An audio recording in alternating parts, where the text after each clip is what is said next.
जय हिंद साथियों, मैं संजय सिंह चौहान, राजपूत भारतीय, पूर्व लोकसभा प्रत्याशी, लोकसभा क्षेत्र 72 बलिया, राजनेत्री श्रीमती सीमा चौहान, राजपूत भारतीय, भावी प्रत्याशी 377 जहुराबाद विधानसभा क्षेत्र, गाजीपुर उत्तर प्रदेश, राजनेता श्री नरेंद्र सिंह चौहान, राजपूत भारतीय, जिनकी कलम से उनकी आवाज़ें, उनके मुद्दे। दोस्तों, भ्रष्टाचार मुक्त भारत अभियान के तहत आज हम बात करेंगे बलात्कार को बढ़ावा कौन कौन लोग और हम कैसे स्वार्थी होते हैं तो दिया जा रहा है। दोस्तों, नेताओं की चाल को हम समझने की कोशिश करेंगे कि नेता जानबूझ के नहीं चाहते कि ऐसे कानून बने, तो ऐसा क्यों है और मैं क्यों बोल रहा, आप सब जानने की कोशिश करिए।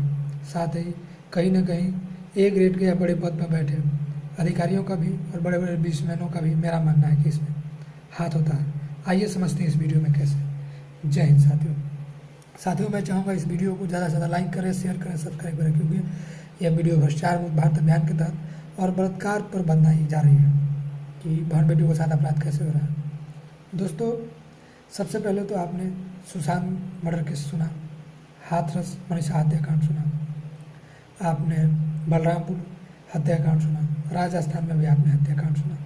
अब गौर करिए, इनमें सरकारें किन किन थी। आपने देखा होगा किसी एक दूसरे राज्य में कांग्रेस की सरकार है, वहाँ अगर अपराध हुआ है तो कांग्रेस बिल्कुल चुप्पी साधी है। किसी एक राज्य में अगर भाजपा की सरकार है तो भाजपा बिल्कुल चुप्पी साधी हुई है। अब ऐसे एक एग्जाम्पल दूंगा।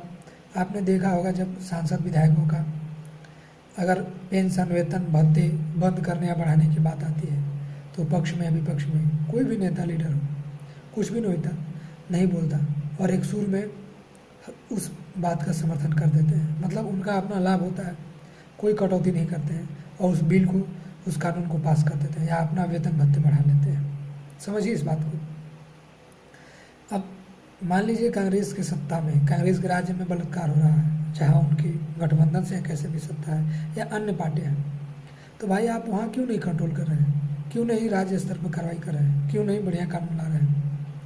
अगर भाजपा राज्य या गठबंधन की सरकार में ऐसा हो रहा है तो भाई आप क्यों नहीं ऐसा कर रहे हैं? क्यों आप वहाँ की बात कर रहे हैं? जैसे आपने देखा होगा भाजपा ने सुशांत हत्याकांड को इतना उठाया और मीडिया ने अपने टीआरपी बिटोरने के लिए दुनिया भर का उठाया। ऐसे ही कांग्रेस, सपा ने हाथरस कांड के लिए टीआरपी बिटोरने के लिए दुनिया भर का हथकंडे अपनाए। हालांकि अपराध अपराध होता है। आपकी बहन के साथ हो, मेरी बहन के साथ हो, आपकी बेटी के साथ हो, मेरी बेटी, या आपकी पत्नी मेरी पत्नी के साथ, अपराध तो अपराध होता है। अपराधी कोई भी हो, कैसा भी हो, उसको फांसी 1 महीने के अंदर होनी चाहिए और अपराधियों में ऐसा खौफ बैठना चाहिए कि वो नहीं, आने वाली उसकी तीसरी पीढ़ी भी काफ़ी अपराध करने से, जाने में अपराध हुआ हो या जानबूझकर, या कैसे भी, माफ़ी किसी को नहीं मिलनी चाहिए। जैसे कि विदेशों में सऊदी अरबिया आने ऐसे कोई एक आध दो देश है जहाँ तत्काल प्रभाव से फांसी कर दी जाती है या काट दिया जाता है, वैसे यहाँ भी इसकी आवश्यकता है। अब मैं ये बातें इसलिए बता रहा हूँ कि आपने ध्यान दिया होगा किसी आईएएस की बेटी का बलात्कार नहीं हुआ होगा, किसी एडीजी डीजी की बेटी का बलात्कार या रेप नहीं हो सकता, किसी मंत्री सांसद की बेटी का आपने देखा होगा बलात्कार नहीं हो सकता। ऐसा क्यों है? आपने कभी सोचने की कोशिश करी? आपने देखा होगा एक बिजनेसमैन की बेटी का, बहन का बलात्कार नहीं होता। ऐसा क्यों है? क्यों बलात्कार केवल गरीब परिवार का होता है? क्यों केवल बलात्कार मध्यम परिवार का होता है? क्यों छोटी जातियों का ही ज़्यादा होता है? यूँ कहें कि बड़ी जातियों में भी जिनका होता है वो गरीब है, क्यों होता है? आप गौर करिए, विचार करिए। यह वीडियो आपके लिए बनाई जा रही है, आपको जागरूक करने के लिए बनाई जा रही है। जितने भी पढ़ने लिखने वाले हर वर्ग के छात्र छात्राएँ हैं, मैं सबसे आह्वान करता हूँ इस वीडियो को ज़्यादा से ज़्यादा लाइक करें, शेयर करें, सब्सक्राइब करें और एकजुटता दिखाएँ। आप जैसे किसी ने नारा दिया था करो या मरो, किसी ने नारा दिया था जय जवान जय किसान या लाठी मारो, आप लोगों को भी अब रोड पर उतरना होगा। मोमबत्ती या कैंडल कब तक जलाएंगे और आप हम यूँ आंसू कैसे बहाते रहेंगे? कितने दिन तक? कब तक किसी बहनों की इज्जत ऐसी लुटती रहेगी? कब तक कोई पुरुष हैवानियत बनेगा? अगर मान लीजिए एक पुरुष का बलात्कार हो जाए तो कैसा लगेगा? तो कहीं ना कहीं मैं मानता हूँ कि महिलाएं 2-4 ऐसी हैं या 2-4% पुरुषों को फंसा देती हैं, 95% तो ऐसी नहीं है। महिलाएं चाहते हुए बस में नहीं जा सकती, बस में जाते हैं तो छेड़छाड़, ट्रेन में जा रही हैं छेड़छाड़, रास्ते में जा रही हैं छेड़छाड़, मेडिकल हॉस्पिटल, टीचरों द्वारा, मतलब कहीं ऐसी जगह नहीं है जहाँ महिलाओं के साथ ऐसा ना हो। कहीं जलाई जा रही हैं दहेज के नाम पर, कहीं प्रताड़ना करें, कहीं बच्चे 3-4 लड़की पैदा हो गई उस पर, मतलब तमाम तरह के। हालांकि कानून बहुत बने हैं, आप भी जानते हैं महिला आयोग बहुत बना, कई संगठन बनाए, लेकिन जो महिला आयोग की अध्यक्ष है उसका बलात्कार हुआ नहीं, जिस सांसद ने कानून बनाया उसके बहन बेटियों का हुआ नहीं, केवल बना दिया जाता है। क्योंकि देखिए कानून लचीला जानबूझ के बनाया जाता है। आप अभी गूगल पर सर्च करिए, भारत में अभी वर्तमान में 43% अपराधी सांसद चुन गए हैं। अगर एक बात कहूँ तो यूपी में 39% विधायक हैं जो अपराधी किस्म के हैं। अब आप सोचिए, मैं चोर हूँ और आप चोर से बोलेंगे कि तुम बढ़िया कोई काम करो ऐसे जिससे तुम्हारी चोरी हमेशा पकड़ी जाए, तुम चोरी ना कर पाओ, क्या मैं ऐसा करूँगा? कभी नहीं।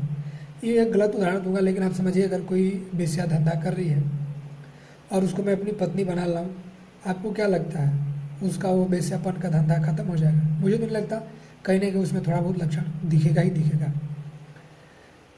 माफ़ी चाहूँगा, ऐसे ऐसे में भाषा नहीं चाह रहा था मैं इन दोनों बातों पर, लेकिन समझाने के लिए मुझे यही बेहतर एग्जाम्पल लगा। हालांकि एग्जाम्पल बेहतर नहीं है, लेकिन फिर भी। तो ऐसे ही ये अपराधी को फांसी हो, सज़ा मिले, गरीब को जल्दी न्याय मिले, या जो भी पीड़ित हो, अमीर या गरीब किसी भी समाज को, उसको जल्दी न्याय मिले, ये जानबूझकर नहीं चाहते हैं। जानबूझकर नेता नहीं चाहते हैं कि कोई ऐसा कानून बने, जानबूझकर नहीं चाहते कि उस कानून को लागू किया जाए। इनको अगर पार्टी कार्यालय खोलना हो तुरंत करेंगे, किसी पार्टी से फंड लेना हो, किसी जनता से, किसी एनजीओ से, तो तुरंत करते हैं। इनको चुनाव में तमाम तरह की वादें झोंकनी हो तो ये तुरंत कर देंगे। जैसे आपने देखा होगा हर पार्टी के नेता या क्या करते हैं, वो सत्ता पार्टी 4 साल 3 साल तक विकास का काम कुछ नहीं करेगी। जैसे ही चुनाव नज़दीक आएगा दुनिया भर की योजनाएं लाएगी, दुनिया भर के शिलान्यास किए जाएंगे, बस ज़मीन पर उतरे या नहीं उतरे, केवल मतलब एक दिखावा है। आपको हमको लूट रहे हैं, देशवासियों को, बहन बेटियों के साथ खिलवाड़ हो रहा है। केवल ये कानून बना देते हैं, ज़मीनी हकीकत पर लागू नहीं करते। क्यों? कहीं ना कहीं आपने देखा होगा सांसद और विधायक भी अपराधी है, बलात्कार के केस में भी फंसते हैं, कहीं ना कहीं रसूखदार होते हैं, कहीं ना कहीं बड़े बड़े अधिकारी होते हैं। तो अगर यही सख्त कानून ला देंगे तो ये फंस जाएंगे, फिर इनको मौज मस्ती कैसे चलेगी? यही कारण है कि ऐसे कानून नहीं लाते हैं। ला भी दिया कोई ऐसा कानून तो ये ज़मीनी हकीकत में उसको नहीं करते हैं, मात्र एक दिखावा है, कागजों की फॉर्मेलिटी है, जनता को केवल दिखावे के लिए। जैसे अंग्रेजों ने देश को बांटा और केवल मुसलमानों को बंगाल विभाजन में बोला कि हम तुम्हारे साथ हैं सहयोग के, लेकिन क्या हुआ? हिंदू मुस्लिम ना देकर विभाजन कर दिया। आप गौर से अगर देखेंगे या यूपीएससी की जो सजन तैयारी करता होगा शायद उसको हो जाएगा जानकारी। अगर नहीं जानकारी मिलेगी तो आधुनिक भारत का इतिहास की एक बुक आती है स्पेक्ट्रम की, उसको पढ़िए, शायद आपको वहाँ से जानकारी मिल जाए। अंग्रेजों की चाल, अंग्रेज चले गए, ये काले अंग्रेजी नेताओं के रूप में छुड़ गए आपको हमको खून चूसने के लिए। जिन्होंने फांसी पर चढ़े, हमारे लिए आज़ादी की लड़ाई लड़ी, दुनिया भर के लहू बहाए, जेलें काटी, तमाम तरह की यातनाएं झेली, उन्होंने ऐसी कल्पना नहीं करी थी कि जो पीछे का भविष्य होगा भारत का ऐसा नहीं होगा। उन्होंने बहुत सुंदर कल्पना की थी, लेकिन आप देखेंगे भारत दिन पर दिन भ्रष्टाचार में बढ़ता जा रहा है। भ्रष्टाचार की रेशियो देखें, ऑल ओवर 182 देशों में भारत का 142वां स्थान है। बताइए हम किस दिशा में? मतलब बहुत सारी ऐसी चीज़ें हैं कि भारत सबसे पिछले पायदान पर है, और कहने के लिए हम लोकतंत्र हैं। लोकतंत्र में भारत विश्व की सूची में इसका 118वां स्थान है। आप बताइए किस तरह से आप लोकतंत्र का सही से निर्माण कर रहे हैं। अब ये 19 की या 18 की सूची थी, हो सकता है घटा या बढ़ा हो। तो कहने का मतलब है आपकी बहन बेटियों के साथ बलात्कार हो रहा है। कहीं ना कहीं कोई बेटी है, आपकी बहन है, जैसा भी है, आप लोगों को आना होगा। आँख बंद करने से कुछ नहीं होगा।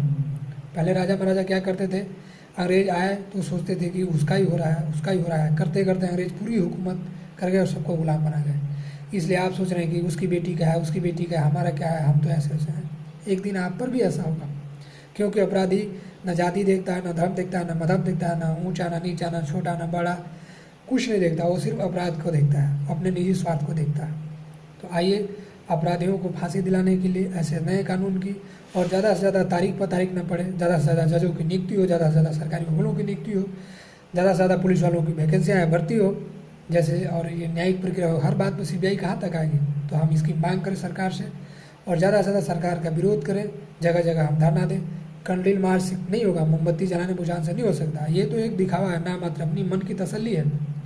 ज़्यादा से ज़्यादा आप धरना दीजिए, शांति बनाते हुए आंदोलन करिए। आज के लिए इतना ही। जय हिंद, जय भारत।